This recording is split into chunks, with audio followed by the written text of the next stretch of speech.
Girlfriend ने भिखारी बनाया है। सीए स्टूडेंट्स के लिए कोई ऐसी टिप दो जिससे एवरेज बच्चा भी रैंक स्कोर कर सके। आपने सिर्फ इतनी सी बात फॉलो कर ली ना, आप नेक्स्ट अटेम्प्ट बिल्कुल क्लियर कर लोगे। मुझे किसी कंपनी ने लिया नहीं इसलिए आई एम जॉबलेस। वो आपको गालियां देनी आईसीआई को। अपन को अगर नहीं समझ है तो किसी को पता है कोई स्मार्ट इंसान उसने कर लिया, उसकी सुन लो। अगर आपको कभी भी लगता है यार क्यों पढ़ना है, सीए छोड़ो ना, मेरे को मन नहीं करा सीए पढ़ने का, तो आपको फाइनेंशियली कोई दिक्कत नहीं आएगी जब आप सीए बन जाओगे। मतलब मेरे को इतना डर लगता था कि ऐसा लगता था सिर्फ वो सब्जेक्ट के लिए मैं सीए छोड़ दूं। ना आप रटोगे नहीं तब तक आप उसको लिख नहीं पाओगे। ऐसी कोई टिप दे दो जिससे ये जो डर है ऑडिट सब्जेक्ट का ये बच्चों के दिमाग से ऐसे चला जाए। सर का मैराथन देख लेंगे 1.5 डेज में हमारा हो जाएगा। तो पहली बात तो ये कि भाई अगर मैराथन से सब कुछ हो रहा होता तो आज बहुत सारे सीए स्टूडेंट्स सीए बन के घूम रहे होते। सीए स्टूडेंट्स के फेल होने का सबसे बड़ा रीजन क्या है? आपको इंडस्ट्रियल ट्रेनिंग में इसलिए जाना चाहिए because since I am now president of Institute of Chartered Accountants of India. Hi everyone, this is Surabhi Gandhi and welcome back to a new video. तो अभी सीए के रिजल्ट्स आए हैं और आज मैं एक इतने टैलेंटेड चार्टर्ड अकाउंट के साथ हूँ जो ना कि बल्कि सीए है but someone who enjoys his life to the fullest and उसके साथ साथ ही also got a single digit rank at all his levels of CA. Someone who is very inspiring, जिनको आईसीआई से भी बहुत सारे इन्वाइट्स आए कॉन्फ्रेंसेज में। With that he is also into content creation and teaching. So without any delay let's get into the video. आज के इस वीडियो में हम डिस्कस करने वाले हैं कि कैसे एक सीए का बच्चा इस पूरी जर्नी को एंजॉय करे, बिकॉज ये माइंडसेट होता है कि सीए का बच्चा सिर्फ पढ़ता रहता है। But today trust me we are going to break the stereotype and every CA student जो भी सीए कर रहे हैं I think they should watch this video for some inspiration. So hi Ankush, welcome to this podcast and I am so excited to have you. Hello Subi, thank you so much for inviting me to this podcast. This is my first solo podcast ever, so I am way more excited for this. Awesome. तो अंकुश, आपने CA के all levels में rank score किया था, तो I want you कि आप CA students के लिए कोई ऐसी टिप दो जिससे एवरेज बच्चा भी रैंक स्कोर कर सके। मुझे ऐसा लगता है ना सुरभि कि कोई बच्चा एवरेज नहीं होता, एवरेज होती है उसकी सोच। कि वो कितना हद तक सोच सकता है। तो हम ऐसा होता है ना, if you remember you are in school, तो हम सोचते थे कि यार मैं ना 80 लेके आऊंगा, मैं 90 लेके आऊंगा। वी नेवर थॉट कि भाई मैं 33 लेके आऊंगा। सो इफ यू रिमेंबर हम वो बेसिक्स ही भूल गए। हमने वो टारगेट हमने इतने लो कर दिए कि हम उसके लिए एफर्ट्स ही उतने लो लगा रहे हैं। अगर आप यही सोचोगे कि आपको सीए बनना है, सीए बनना है, सिर्फ सीए बनना है, सिर्फ सीए क्लियर करना है, मेरे को 40 लाना है, 40 लाना है, 40 लाना है, तो आपके टारगेट भी 40 के ही होंगे और वो शायद आपको 40 भी ना मिले। लेकिन अगर आप सोचोगे, सिर्फ सोचने का मतलब सिर्फ टारगेट का, अगर आप टारगेट करोगे आपको 60 लाना है तो आपकी मेहनत भी 60 के हिसाब से होगी। तो शायद आप सोच सकते हो कि आप 40 ला पाओ। लेकिन सीए स्टूडेंट्स में जो भी एवरेज सीए स्टूडेंट है, इनफैक्ट मैं भी एक एवरेज सीए स्टूडेंट हूँ, बस मेरे में डिफरेंस ये है कि मैंने टारगेट बहुत अच्छा किया। मैं I targeted 750 marks in my CA intermediate, तब मेरी जाके गए 688 मार्क्स आए। I targeted 700 marks in CA final, तब मेरे जाके गए 580 मार्क्स आ पाए। तो मैं ऐसा नहीं बोलूंगा कि भाई सबको 750 700 टारगेट करना चाहिए, but at least should target exemption, at least 55 तो टारगेट करो, तब जाके you can be sure of 40। लेकिन हमारा क्या होता है ना, हमारे सीए में यही होता है, सब पास टारगेट करते हैं, 40 आ जाए, 40 आ जाए, 40 आ जाए। उस हिसाब से आपके एफर्ट्स होते हैं और फिर उस हिसाब से आपको रिजल्ट्स नहीं मिलता। अभी सीए के रिजल्ट्स आए एंड बहुत सारे लोगों का अनफॉर्चुनेटली क्लियर नहीं हुआ होगा। सो अभी सीए का स्टूडेंट बाउंस बैक कैसे करे एंड वापस रीस्टार्ट कैसे करे? ओके, सो अभी सीए के रिजल्ट्स आए एंड उसमें ना एक चीज, सबसे पहली चीज मैं आपको सजेस्ट करूंगा लोगों को, कम से कम यू कैन टेक 1 वीक, एक हफ्ता लो, जितना रोना है रो लो। मतलब जितना आपको आंसू बहाने हैं, जो आपको गालियां देनी है आईसीआई को, जो भी आपको गाली मत दो ऑब्वियसली, लेकिन हाँ जितना मतलब जो भी आपको भड़ास निकालनी है, फ्रस्ट्रेशन निकालना है अपने अंदर का कि मैं कर सकता था और ज्यादा, मैं और एफर्ट्स डाल सकता था, जितना करना है कर लो। एक हफ्ता, मैक्सिमम एक हफ्ता दो, लेकिन उसके बाद आपको एक बूंद भी नहीं बहाना है। उसके बाद आपको ये डिसाइड करना है कि मैं अगली बार सीए क्लियर करूंगा। मतलब ये मैंने देखा है बहुत बच्चों के साथ कि वो पूरे अटेम्प्ट तक रोते ही रहते हैं। फिर एक बार उन्होंने रोना शुरू किया, एक बार मेरा नहीं हुआ था, पिछली बार मैंने ये गलती कर दी थी, वो गलती कर दी थी, इसलिए नहीं हुआ था, तो वो एग्जाम तक, मतलब नेक्स्ट एग्जाम तक भी वो कैरी फॉरवर्ड करते हैं कि यार मेरा नहीं हुआ था, नहीं हुआ था, नहीं हुआ था। इसलिए बोल रहा हूं, आप एक हफ्ता लो, एक हफ्ता कुछ मत करो, छुट्टी उट्टी ले लो, अपने आर्टिकलशिप अगर आपकी चल रही है तो, लेकिन छुट्टी उट्टी ले लो और रो, जितना रो सकते हो। लेकिन एक हफ्ते के बाद डिसाइड करो कि मैं रोऊंगा ही नहीं। अब से मैंने डिसाइड कर लिया कि मैं नहीं रोऊंगा, अब मैं सिर्फ अपने नेक्स्ट अटेम्प्ट पे ध्यान दूंगा। ये अगर आपने सिर्फ इतनी सी बात फॉलो कर ली ना, आप नेक्स्ट अटेम्प्ट बिल्कुल क्लियर कर लोगे। लेकिन अगर आपने ये बात फॉलो नहीं करी, अगर आप पूरे अटेम्प्ट नेक्स्ट अटेम्प्ट तक भी रोते रहे, तो फिर आपका क्लियर करना बहुत मुश्किल है। This reminds me of my time कि मेरा फर्स्ट अटेम्प्ट में क्लियर नहीं हुआ था और 3 दिन मैंने अपने आप को दिए थे। I remember it was Valentine's day, मेरी मम्मी का बर्थडे है उस दिन। तो 11th को रिजल्ट आया था, 11th फेब को फर्स्ट अटेम्प्ट का, और 3 दिन तक जो भी रोना धोना जो भी था, अब मैंने डिसाइड कर लिया है कि अब या तो मेरे पास 2 ऑप्शन है, या तो वापस रो के अटेम्प्ट खराब करो और 6 महीने आगे जाएगा, या फिर अब डिसाइड कर लो कि भाई हो गया, जो हो गया होना था हो गया, अब तुम क्या चेंज कर सकते हो। So I always tell this one thing कि अब जो चीज तुम्हारे हाथ में है ना, जो चीज तुम चेंज कर सकते हो उस पर फोकस करो, रादर देन जो चीज नहीं कर सकते। अब रिजल्ट आ गया, फेल हो गए, बट आइडेंटिफाई करो गलती कहाँ हो गई थी, ताकि आप वो गलती वापस नहीं करो, नहीं तो वही लूप में फंसते जाओगे, टाइम वेस्ट होएगा। आई फील कि जब तक इंसान खुद से नहीं हारता है, खुद से अपने आप को फेलियर कंसिडर नहीं करता है, तब तक वो नहीं हार सकता। Right, exactly. आरटीआई से कॉपी मंगाओ, क्योंकि वही एक रास्ता है जिससे आपको पता चल सकता है कि आपने कहाँ गलतियां करी थी जिसके आपके मार्क्स कट गए। ओके, सीए बनने के बाद भी बहुत सारे ऑप्शंस होते हैं। जॉब कर सकते हैं, प्रैक्टिस कर सकते हैं, कोचिंग कर सकते हैं, नहीं तो फिर आजकल कंटेंट क्रिएशन बहुत चल रहा है सीए के बाद। तो एक सीए बनने के बाद सीए का बच्चा कैसे डिसाइड करे कि उसको किस फील्ड में जाना चाहिए?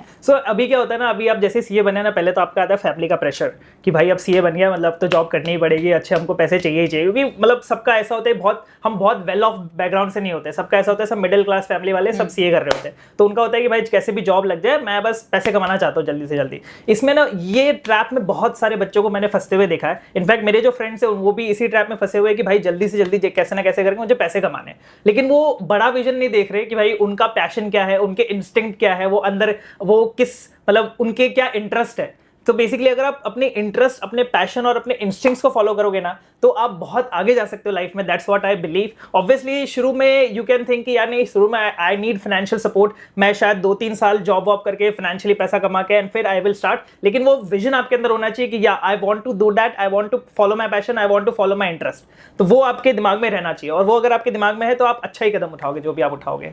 ओके, आई फील बहुत सारे सीए बच्चे ये गलती कर देते कि सीए हो गया, अब रेज्यूमे बना लिया, जॉब ढूंढने लगते हैं, कैंपस प्लेसमेंट इधर उधर जॉब के लिए भाग रहे।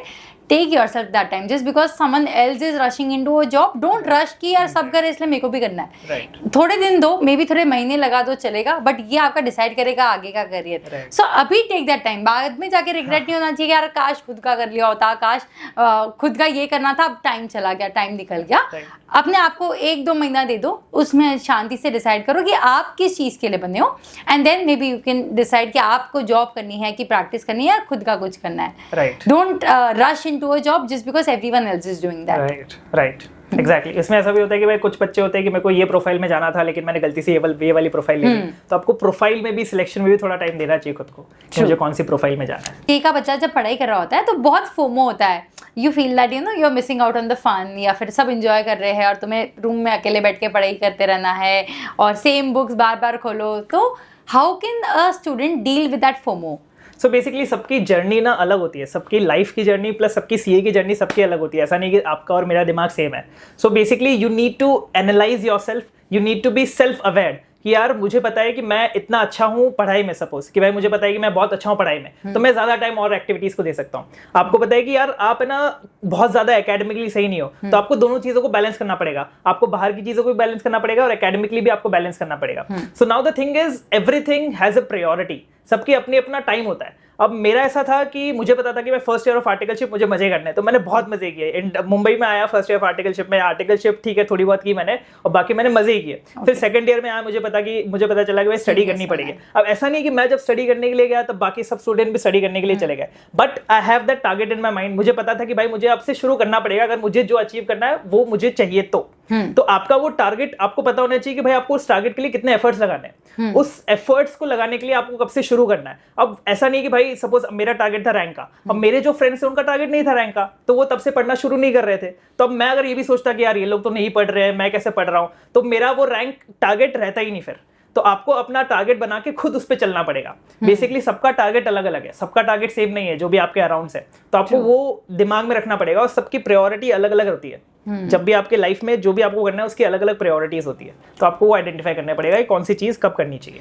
तो सही टाइम पे सही चीज करो, जब पता है मस्ती करनी है दिल खोल के मस्ती करो, जब पता है पढ़ाई करना है अब यार मस्ती को छोड़ दो, दिल खोल के भाई दिल से पढ़ाई करो, तो आईसीआई भी पास करेगा। बिल्कुल। So Ankush, I have seen you doing a couple of things, enjoying life, you know, आप यूट्यूब पे भी एक्टिव हो, आपने कुछ जब नीचे स्क्रॉल करोगे ना तो आपको इनके टिकटॉक वीडियोस भी मिलेंगे, वो वाला एरा, जो मन में आता आप कर लेते हो। मतलब I have seen such videos मैं और मेरी फ्रेंड एक बार ऐसी we were just discussing about you, और जो मन में आता है दिल खोल के आप you enjoy what you do, I can see that from your content. तो how can a CA student enjoy the process of becoming a chartered accountant? So basically ना मुझे लगता है ना बहुत सारे लोगों को ना कासास के बारे में पता नहीं है. CASA is basically CASA, chartered accountant students association. Okay. So basically they organise, जो भी कॉन्फ्रेंसेस आप देखते हो, कॉन्फ्रेंसेस के बारे में सुनते हो, तो वो सारे कासास ऑर्गेनाइज करते हैं. दीज आर बेसिकली ICI के बॉडीज, ICI के स्टूडेंट रिप्रेजेंटेटिव्स. तो ये बहुत सारे स्टूडेंट्स को पता ही नहीं होता कि भाई ऐसे ऐसे इवेंट्स ये लोग ऑर्गेनाइज करते हैं. तो मैं भी जब एज अ CA स्टूडेंट, मैंने भी जितने भी इवेंट्स अभी तक पार्टिसिपेट किए या फिर ऑर्गेनाइज किए, even I was a part of विकासा, मतलब मैं भी कोर कमेटी मेंबर में था. तो we organise events for CA students, जैसे कॉन्फ्रेंस हो गया, वी हैव दैट अपना यूथ फेस्ट, या फिर कोई भी सेमिनार्स हो गया, वेबिनार्स हो गया, जिसमें बड़े बड़े एमिनेंट पर्सनालिटीज आते हैं, डांसिंग होती है, सिंगिंग होती है, कॉन्फ्रेंस में तो कल्चरल प्रोग्राम भी होता है. तो ये सारी चीजें बहुत सारे CA स्टूडेंट्स को पता नहीं है. तो इससे क्या होगा ना, ये सारी चीजों में जब आप इन्वॉल्व होते हो ना, तो इससे आपके फ्रेंड्स बनते हैं, इससे आपका नेटवर्क बढ़ता है. Network are just basically your friends, जिनके साथ आप घूमते फिरते हो, बातें करते हो, और उनसे ही आपको और कोई इवेंट हो रहा हो और कोई यूथ फेस्ट हो रहा हो उसके बारे में पता चलता है. तो ये सारी चीजें ना just revolve around, for a CA student revolves around Kasa.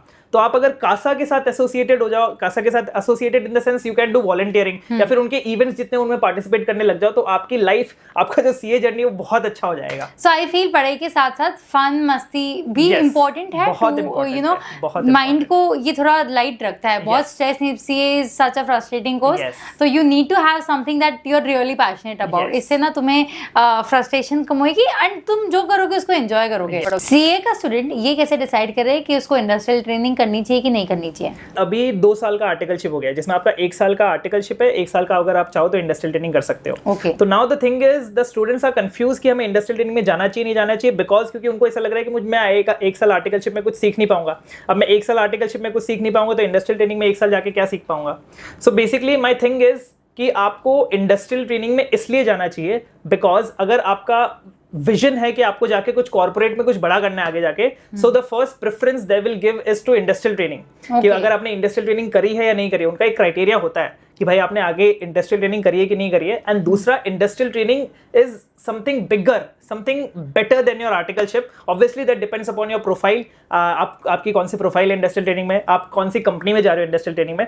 But at least I would suggest, अगर आपका एकदम मन भी है ना कि आपको है ना आर्टिकलशिप ही करनी है, आपको इंडस्ट्रियल ट्रेनिंग नहीं करनी है, आपने आर्टिकलशिप में 1 साल बहुत कुछ नहीं सीखा है, तो भी मैं आपको एक बार सजेस्ट करूंगा कि आप जी जान से मेहनत करो फॉर जॉब, मतलब for industrial training, for vacancies, for opportunities, and देखो कि आपको कौन कौन सी इंडस्ट्रियल ट्रेनिंग की वैकेंसीज, कौन से इंडस्ट्रियल ट्रेनिंग की कंपनीज ने हायर कर लिया, कौन कौन से ऑफर लेटर्स आपको आ गए. एंड फिर एनालाइज करो कि भाई ये कंपनी है, ये ब्रांड वैल्यू है, क्योंकि ब्रांड वैल्यू की भी बहुत वर्थ है. If you post qualification, brand value का भी बहुत वर्थ है कि आपने कहां से इंडस्ट्रियल ट्रेनिंग करी है. एंड दूसरा, उसकी क्या प्रोफाइल है.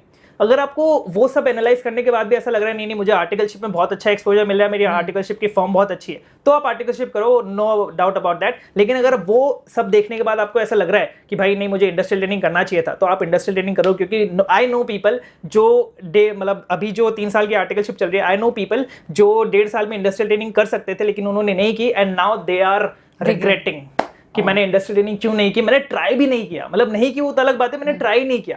तो एटलीस्ट आई विल से कि एटलीस्ट ट्राई, फिर देखो कि आपको कौन कौन से ऑप्शन मिल रहे हैं ना, वो उसमें से कौन सा ऑप्शन बेटर है, आर्टिकलशिप या इंडस्ट्रियल ट्रेनिंग. तो इंडस्ट्रियल ट्रेनिंग के लिए how can students reach out to firms? So basically industrial training is in companies, जो डिफरेंट कंपनीज होती है वहां पे.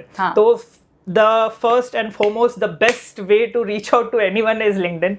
कि आपको आर्टिकलशिप के लिए, इंडस्ट्रियल ट्रेनिंग के लिए, पोस्ट CA, जहां से भी जिसको भी रीच आउट करना है, the best platform is LinkedIn. तो आपको क्या करना है, बेसिकली लिंक्डइन में जॉब सेक्शन आता है, वहां पे भी इंडस्ट्रियल ट्रेनिंग के वैकेंसीज आते हैं. And also the hashtag industrial training अगर आप टाइप करोगे तो आपको बहुत सारे पोस्ट मिल जाएंगे अबाउट इंडस्ट्रियल ट्रेनिंग. तो मेन वो हो गया. दूसरा क्या होता है ना, कुछ लोग ऐसा होता है कि मुझे फाइनेंस में जाना है, मुझे VC में जाना है, मुझे IB में जाना है, ऐसे बड़े बड़े टर्म्स हैं. तो उनके लिए सजेशन है कि आप किसी भी एक कंपनी, जो भी बेस्ट कंपनीज है IB, PE, VC में, उनको सर्च करो, उनका नाम सर्च करो लिंक्डइन पे, और उनको देखो कि वहां पे कोई इंडस्ट्रियल ट्रेनिंग कर रहा है या नहीं कर रहा. अगर नहीं कर रहा है तो कोई मैनेजर को पकड़ो इंडस्ट्रियल लिंक्डइन पे, and then reach out to him कि सर मुझे आपके यहाँ पे इंडस्ट्रियल ट्रेनिंग करनी है, या फिर I want to do industrial training in your company, या फिर योर प्रोफाइल, और रिप्लेस यू, ऐसा करके कुछ भी. So the best place to find industrial training opportunities, articleship opportunities, post opportunities is LinkedIn. So I feel कि जिनके पास लिंक्डइन प्रोफाइल नहीं है, it is very important important for a CA student अगर आपको प्रोफेशनल वर्ल्ड में या corporate world में ग्रो करना है? First make a LinkedIn profile for yourself. आपको क्या लगता है कि बहुत सारे सीए स्टूडेंट्स के फेल होने का सबसे बड़ा रीजन क्या है? सो बेसिकली सबसे पहले बात तो हमने पहले ही कर दी थी, माइंडसेट वाली, कि आपका जो टारगेट है वो बड़ा नहीं है, इसलिए आप वो टारगेट बड़ा नहीं कर पाते, इसलिए आपके एफर्ट्स भी उतने ही होते हैं। 40 वाला टारगेट है, 40 के एफर्ट्स से 80 वाला टारगेट होगा, 80 के एफर्ट्स होंगे। दूसरा होता है कि बहुत सारे CA students mock test revisions plan ही नहीं करते। वो बिल्कुल मतलब इनफैक्ट मेरे भी जो फ्रेंड्स हैं May 24 में जिन्होंने अभी क्लियर किया, जिन्होंने नहीं किया, तो उनके बीच में मुझे एक बड़ा डिफरेंस यही दिखा कि उन्होंने प्लानिंग बहुत अच्छी नहीं करी थी। प्लानिंग इन द सेंस कि सब लोग ऐसा बोलते हैं कि यार प्लान करने में टाइम वेस्ट मत करो, एग्जीक्यूट कर दो, लेकिन अगर आप प्लान ही नहीं बनाओगे तो एग्जीक्यूट क्या करोगे? बहुत बेसिक बात है। If you talk about 1.5 days before exams, बहुत सारे बच्चे 1.5 डेज बिफोर एग्जाम्स प्लान ही नहीं करते। आप अगर 1.5 डेज आप बोल रहे हो कि मेरे को सीए बनना है और आप 1.5 डेज ही प्लान नहीं कर पा रहे, तो आपको सीए कैसे बनाएगा कोई? एंड दूसरा, बहुत सारे बच्चे मैराथन पे बिलीव रखते हैं कि यार ये सर का मैराथन देख लेंगे, 1.5 डेज में हमारा हो जाएगा। तो पहली बात तो ये कि भाई अगर मैराथन से सब कुछ हो रहा होता तो आज बहुत सारे सीए स्टूडेंट सीए बन के घूम रहे होते, और जो इतनी मेहनत कर रहे हैं पिछले 6 महीने से, उनको इतनी मेहनत करने की जरूरत नहीं पड़ती। दूसरी बात कि अगर आप 1.5 डेज खुद से प्लान नहीं कर सकते तो फिर आप सीए कैसे क्लेम कर सकते हो कि मैं सीए बन सकता हूँ? तो basically the planning is everything. अगर आप प्लान के हिसाब से चलोगे, जितने मल्टीपल रिविजन्स जो आपने सोच रखे हैं, मॉक टेस्ट सोच रखी है, अगर आप उसको फॉलो करोगे तो आप आसानी से तो नहीं, लेकिन हाँ, you can become a CA. अगर आप वो प्लान फॉलो करोगे, नहीं करोगे तो obviously you are not getting there. So I feel that planning is everything. Yes. And it could be कि if you fail to plan, then you plan to fail. Yes. तो CA का एक ऐसा subject है जिससे I feel most of the students डरते हैं, and that is audit. और audit में आपको आए 95, तो क्या ICI ने आपको पेपर दिया था? क्या फिर ऐसी कोई टिप दे दो जिससे ये जो डर है ऑडिट सब्जेक्ट का, ये बच्चों के दिमाग से ऐसे चला जाए? सो बेसिकली ऑडिट ना, बहुत सारे बच्चे ऑडिट से इसलिए डरते हैं क्योंकि मार्केट में ऐसे हवा बनाया हुआ है कि भाई ऑडिट ऐसे बहुत टफ है, तो हमारे माइंड को ऐसा लगता है टफ है। लेकिन अब उसको एकदम इजी तरीके से देखें तो ऐसा है कि सिंपल है कि उसमें कुछ चीजें होती है जो रटने वाली होती है, कुछ चीजें होती है समझने वाली होती है। अब कुछ बच्चे ऐसे होते हैं, मतलब मोस्टली बच्चे ऐसा करते हैं, या तो सारी चीजों को रटने के लिए कोशिश करते हैं कि यार मैं सब कुछ रट लूंगा। दूसरे कुछ बच्चे होते हैं जो होते हैं मैं नहीं सब कुछ समझ लूंगा। तो ऑडिट जैसे सब्जेक्ट में दोनों का बैलेंस चाहिए। कुछ चीजें होती है जिनको आपको समझना पड़ता है, जो आप समझोगे तो आपको याद रह जाएगा, और कुछ चीजें होती है जिनको आपको रटना पड़ेगा। आप समझ के कुछ नहीं कर सकते, जितना आप रटोगे नहीं तब तक आप उसको लिख नहीं पाओगे। तो ये दोनों के बीच में balance banana is most important. And दूसरा होता है कीवर्ड्स। तो बहुत सारे बच्चों को तो पता ही नहीं कि भाई ऑडिट में कीवर्ड्स होते क्या है। सबको पता है कीवर्ड्स लिखने होते हैं, लेकिन कीवर्ड्स होते क्या है, हाउ टू आइडेंटिफाई कीवर्ड्स, तो वही बच्चों को पता नहीं है। तो basically examiners, if you are an examiner and you are given a suggested copy to check the answer sheet, तो suggested copy में ना आपके पास एक बोल्ड में ना कुछ कीवर्ड्स अंडरलाइन होते हैं, कुछ कीवर्ड्स हाईलाइटेड होते हैं। तो अगर मैं एज अ सीए स्टूडेंट अपनी आंसर शीट में वही कीवर्ड्स हाईलाइट कर दूंगा, हाईलाइट इन द सेंस नीचे अंडरलाइन कर दूंगा, और आपको भी वही कीवर्ड्स दिखेंगे, तो आप मार्क्स दे दोगे। You will not read whole content मैंने क्या लिखा है, क्योंकि मैंने अंडरलाइन किया हुआ है, तो आपको विजुअली आपको सिर्फ वही वर्ड दिखेंगे जो मैंने अंडरलाइन किया हुआ है। तो मेरी बस इतनी सी सजेशन है कि भाई जो भी आप बुक का वर्ड्स लिखते हो उसको बस अंडरलाइन कर दो। अगर आप अंडरलाइन कर दोगे, एग्जामिनर को दिख जाएगा हाँ भाई ये वर्ड्स लिखे हैं, जो ये वर्ड्स इधर है, बाकी तो सेम कॉपी पेस्ट मार्क्स दे देगा वो आपको। अगर वो उसको वर्ड्स ही दिखेंगे और आपने अंडरलाइन ही नहीं किया, तो कोई एग्जामिनर इतना मेहनत नहीं करेगा आपके पूरे आंसर पढ़ने में कि भाई वो वर्ड लिखा है कि नहीं लिखा है। तो ये दो चीज है, एक तो अपना समझने वाला और रट्टा मारने वाला, और दूसरा है कीवर्ड्स को अंडरलाइन करना।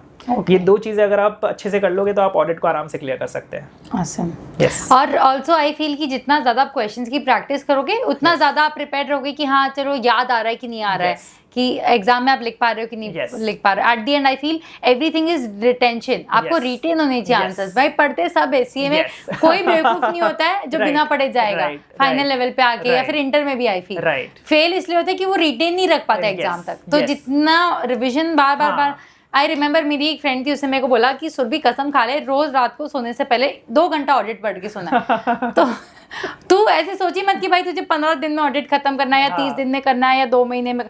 एवरीडे 2 घंटा पढ़ना है बस। इतना भी आई फील अगर किसने कर लिया ना, तो मेरा फिक्स टाइम होता था 8 to 10, कुछ भी हो जाए सारी बुक्स बंद, ऑडिट पढ़ना। अपन को अगर नहीं समझ है तो किसी को पता है, कोई स्मार्ट इंसान उसने कर लिया, उसकी सुन लो भाई वो बोल रहा है, इसके एक्सपीरियंस से बोल रहा है। 8 to 10 रोज पढ़ना है। तो अगर कोई मुझे पूछेगा कि ऑडिट कैसे पास करना है, एवरीडे कसम खा लो, एग्जाम तक रोज ऑडिट बुक खोलनी है और पढ़ना है, बस फिक्स टाइम बना लो। राइट। सीए पढ़ते वक्त बहुत सारे स्टूडेंट्स मोटिवेशन लूज कर देते हैं बीच में, तो how can a CA student be unstoppable? उसके लिए वो क्या मोटिवेटिंग फैक्टर होना चाहिए? So basically, if you have heard that quote कि if you want to stop, just remember why you started at the first place. कि भाई अगर आपको CA, अगर आपको कभी भी लगता है यार क्यों पढ़ना है CA, छोड़ो ना, मेरे को मन नहीं करा CA पढ़ने का, तो वो दिन याद करो जब आपने CA बनने का सोचा था। शायद क्या पता वो आपके पेरेंट्स की वजह से होगा, क्या पता आप उनके चेहरे पे खुशी देखना चाहते होगे आफ्टर CA, जब आप CA बनोगे तो उनके चेहरे पे क्या खुशी होगी, या फिर फाइनेंशियली कि भाई आपको फाइनेंशियली कोई दिक्कत नहीं आएगी जब आप CA बन जाओगे। तो ये सब ना आपके अंदर है, बस इनको है ना आपको बार बार अपने आप को कॉन्स्टेंटली याद दिलाना पड़ेगा कि भाई this was the thing that I started doing this CA course. ये एक चीज़ हो गई। दूसरी, अगर आप सुपरफिशियल लेवल पे बात करोगे तो दूसरा है अपने आप पे कॉन्स्टेंटली प्रेशर बनाए रखना, pressure of achieving, pressure of maybe performance. So मैं ऐसा करता था पर्सनली कि मेरे ना मॉक टेस्ट प्लान होते थे। मुझे पता था कि मैं 10 दिन बाद मेरा मॉक टेस्ट है, और 10 दिन बाद मॉक टेस्ट है, तो मुझे पता था कि मैं पहली बार ये सब्जेक्ट उठा रहा हूँ, मेरा 10 दिन बाद मॉक टेस्ट है, तो मेरे पास पहले से ही वो बहुत सारा प्रेशर था कि भाई मुझे ना ये कंप्लीट करना ही पड़ेगा। मेरे पास टाइम ही नहीं था, मतलब कि कोई भी ब्रेक लेने का या फिर कुछ भी अलग से मस्ती वस्ती करने का, या फिर ऐसा सोचने का नहीं यार आज तो नहीं पढ़ेंगे, वो टाइम ही नहीं था ना, क्योंकि मेरे पास इतना प्रेशर था। अगर मैं मॉक टेस्ट में परफॉर्म नहीं करता, मेरे मार्क्स कम आते या फिर मैं फेल हो जाता तो मैं गया वैसे ही। तो मेरे पास वो कॉन्स्टेंटली प्रेशर था। यही मैंने जो भी मेरे मेंटरशिप स्टूडेंट्स थे May 24 के, तो उनको भी मैंने यही बोला, उनको भी मैंने प्लान ही ऐसा बनाया कि भाई उनके 7-7 दिन में, 5-5 दिन में, 3-3 दिन में मॉक टेस्ट है, तो उनके पास टाइम ही नहीं था वेस्ट करने के लिए। So basically when you don't have time to waste, आप अपने आप पढ़ने लग जाते हो। जो कांटा घूमता है ना, तलवार घूमती है सर के ऊपर। आई फील तो आपने अपने माइंड को एक डेडलाइन दे दी थी कि ये डेडलाइन तक एनी हाउ आपको ये कंप्लीट करना है। इलॉन मस्क का एक कोट है, if you give yourself 3 days to clean your room, it will take 3 days। If you give yourself 30 days to clean your room, it will take 30 days। तो mentally जो आप अपने आप को डेडलाइन देते हो ना, वो डेडलाइन पे आपका माइंड उस हिसाब से चलने लगता है। तो जितना भाई पता है 10 दिन में, आपने बोला 10 दिन में खत्म करना है, भाई खत्म करना ही है, फिर you don't have an option to waste your time. जैसे समर वेकेशन में हमारे स्कूल में प्रोजेक्ट्स होते थे, 60 दिन का टाइम होता था, लेकिन हम करते वो एक दिन में ही थे लास्ट वाले, और एक दिन में भी कर लेते थे। राइट। तो तुम्हारे mind, your mind, you don't know कि तुम्हारे इसमें कितनी पावर्स है। राइट। अगर कोई मेहमान आते, हम 3 मिनट में रूम साफ कर देते। राइट। मम्मी बोलती रहेगी दिनों तक साफ नहीं होता। सो द पॉइंट इज कि अपने आप को डेडलाइन देना स्टार्ट करो। I feel this is the best. कोई भी काम करना है, इवन पढ़ाई तो छोड़ो, अगर लाइफ में भी कोई काम करना है, पता होना चाहिए इतने बजे तक ये हो जाना चाहिए। राइट। तो उससे माइंड फटाफट अच्छे से एफिशिएंटली काम कर सकता है। अंकुश, आपको सीए के ऑल लेवल्स पे रैंक आया हुआ है और फिर भी आप जॉबलेस हो। तो इसका राज क्या है? मतलब व्हाई यू नो इतने टाइम से आप job, why didn't you choose a job, and what are you planning next? What is Ankush planning next? So basically jobless, I am jobless by my choice. मतलब ऐसा नहीं मुझे किसी कंपनी ने लिया नहीं इसलिए आई एम जॉबलेस। एंड दूसरा, मैंने स्टार्टिंग में बोला था कि भाई passion, you should know your passion, you should know your interest, you should know your instincts. तो मुझे पता है कि भाई मुझे जॉब में तो कोई इंटरेस्ट आएगा नहीं। एंड दूसरा, when I do content creation, when I do YouTube, when I guide students या फिर when I help students, help CA students, तब मुझे ना बहुत अच्छी फीलिंग होती है। And obviously this is something that I want to give back to CA community, helping CA students. And since as we talked कि भाई audit is the biggest threat of CA students currently, and in fact in May 24 if you ask me, CA final specifically, audit में बहुत सारे बच्चे जो है ना वो मतलब क्लियर नहीं कर पाए ऑडिट में। बहुत मतलब इनफैक्ट जो भी रहा है ना, वो मेरे ख्याल से फर्स्ट ग्रुप में ज़्यादा बच्चे रहे, एंड स्पेसिफिकली फॉर ऑडिट। तो I am planning to launch my coaching classes for specifically for audit subject, ताकि ऑडिट में, थैंक यू, ताकि ऑडिट में लोगों को अभी कोई दिक्कत ना आए, कभी कोई दिक्कत ना आए। That's my purpose. Wow, that is amazing, and congratulations for everything that you do. May this be super hit. आपका ये जो पर्पस है, आपका ये जो मोटिव है स्टूडेंट्स को हेल्प करने का, आई एम श्योर ये आपको बहुत बहुत आगे लेके जाएगा। Thank you so much. So God bless you. Wish you all the best. So now I just have a very short rapid fire with you. तो if जिसमें आपको ज़्यादा सोचना नहीं है, if not CA, what else would you be doing? Actor. Actor? Okay. कुछ acting करके बता सकते हो? So I can probably do some stand-up, but ठीक है बैठे-बैठे। छोटा सा, some very small segment. So भिखारी के अलग-अलग टाइप की वैरायटी होती है। बाप रे। तो सब, मैं ऐसे महालक्ष्मी मंदिर गया तो सबसे सॉफ्ट भिखारी था, वो ऐसा था, बाबू, ए बाबू, 10 रुपया दे दे बाबू, रिचार्ज कराएंगे, 10 रुपया दे दे बाबू, गर्लफ्रेंड से बात करेंगे। अरे वाह, भिखारी ने गर्लफ्रेंड बनाया। नहीं, गर्लफ्रेंड ने भिखारी बनाया। awesome. So देखो बच्चों, सीए का स्टूडेंट बहुत टैलेंटेड हो सकता है। मतलब यार आपने तो एकदम उसको ऐसे एकदम ऑब्जर्वेशन स्किल्स आपकी अमेजिंग यार, मतलब इतना माइन्यूटली। इसलिए मैंने बोला ना कि आई हैव सीन हिम, जो मन करते वो करते हैं। तो जब आप जो करते हो उसमें एंजॉय करोगे ना, फिर भले वो पढ़ाई हो, भले वो एक्टिंग हो या एनीथिंग, जो भी काम करो उसको एंजॉय करके करो। तो काम कभी लगेगा ही नहीं। Right, Exactly. Awesome, that was amazing. Thank you. अगर आपको सीए इंस्टीट्यूट का एक दिन के लिए प्रेसिडेंट बना दिया तो एक ऐसी कौन सी चीज है जो आप चेंज करोगे? ओके ये रैपिड फायर है, इसमें तो मुझे सोचना पड़ेगा। मतलब हाँ, you can take like। तो बेसिकली व्हाट आई थिंक ना कि as a president, since I am now a president of Institute of Chartered Accountants of India, the world's largest accounting body. ये सब मैं हुक्म में डालूंगी। बोलो। सो मैं ना अब मैं प्रेसिडेंट बन गया हूँ, तो अब मुझे ना मेंबर्स से बहुत ज़्यादा इंटरेस्ट नहीं है, इन द सेंस कि अब मुझे वो उनके वोट्स वाला जो होता है कि भाई अब मुझे मेंबर्स के वोट्स चाहिए, ऐसा कुछ नहीं। अब मैं प्रेसिडेंट बन गया, अब मुझे जो चाहिए था वो मुझे मिल गया। तो now I will start working towards for CA students basically, क्योंकि होता क्या है ना कि सीए स्टूडेंट्स की बहुत सारे क्वेरीज है, बहुत सारी कंप्लेंट्स है टुवर्ड्स मेंबर्स जो कहीं ना कहीं नहीं सुनी जाती आईसीए द्वारा। May be it's for articleship, may be उनकी स्टडी लीव से रिलेटेड, या फिर कुछ भी हरासमेंट जो भी होता है सीए स्टूडेंट्स का उनसे रिलेटेड। तो बहुत सारी ऐसी ग्रीवेंसेस है जो कभी सॉल्व नहीं होती है, फिर बहुत कम सॉल्व होती है। सीए स्टूडेंट्स खुद डरते हैं आईसीए को रिपोर्ट करने से, क्या पता मेंबर कुछ और कर दे तो उनके साथ। तो ये जो सिस्टम है ना, ये मैं पूरा अबॉलिश करने की कोशिश करूंगा। I will set up more grievances cell and I will personally look over them as a president of Institute of Chartered Accountants of India, because they are our future. मतलब CA students are the ones who will be becoming chartered accountants in future. And अगर future हमारा सही हाथों में चला गया, institute का future अगर सही CAs के पास चला गया, तो इंस्टीट्यूट बहुत आगे जा सकता है। Awesome. तो एक सब्जेक्ट जो आपको बहुत पसंद है और एक सब्जेक्ट आपको बिल्कुल नहीं पसंद है। So, एक सब्जेक्ट जो मुझे बहुत पसंद है वो ऑब्वियसली ऑडिट, क्योंकि audit is my favourite. And दूसरा सब्जेक्ट जो मुझे नहीं पसंद है, बट आयरॉनिकली मुझे जिसमें सबसे ज्यादा मार्क्स आए सीए फाइनल में, that is DT, direct tax. Direct tax मुझे बहुत ऐसा वास्ट लगता है, बहुत कंफ्यूजिंग लगता है, लेकिन आयरॉनिकली मुझे सबसे ज्यादा मार्क्स उसमें ही आए, डायरेक्ट टैक्स में। So, I'm happy about ये मेरे साथ भी ऐसा हुआ था, मुझे एसएफएम बिल्कुल नहीं पसंद था, बट सबसे ज्यादा मार्क्स मुझे उसमें ही आए थे। और वो सब्जेक्ट का नाम सुन के मुझे डर लगता था। बट आई फील कि जब तुम, मतलब मेरे को इतना डर लगता था कि ऐसा लगता था सिर्फ वो सब्जेक्ट के लिए मैं सीए छोड़ दूं। It was so scary. But फिर मैंने कहा कि यार इसको इतनी मेहनत करेंगे, इतना पढ़ाई करेंगे, दैट आई स्कोर्ड एग्जामिनेशन। तो so thank you so much Ankush, बहुत मजा आया and you are so much fun to talk to. मतलब ऑनेस्टली मेरे को लगता नहीं कि मेरे को ऐसा लग रहा है कि मैं पहली बार बात कर रही हूँ, and this is the first time meeting you. I had so much fun. I am sure कि जितने भी बच्चे ये पॉडकास्ट देखेंगे उनने बहुत कुछ सीखा होगा, बहुत सारे अच्छे इंसाइट्स है। So all those watching this podcast, please make sure that you follow his YouTube channel, his Instagram, follow him on social media. I will link it all in my description. Also, don't forget to subscribe to my channel, follow my social media handle.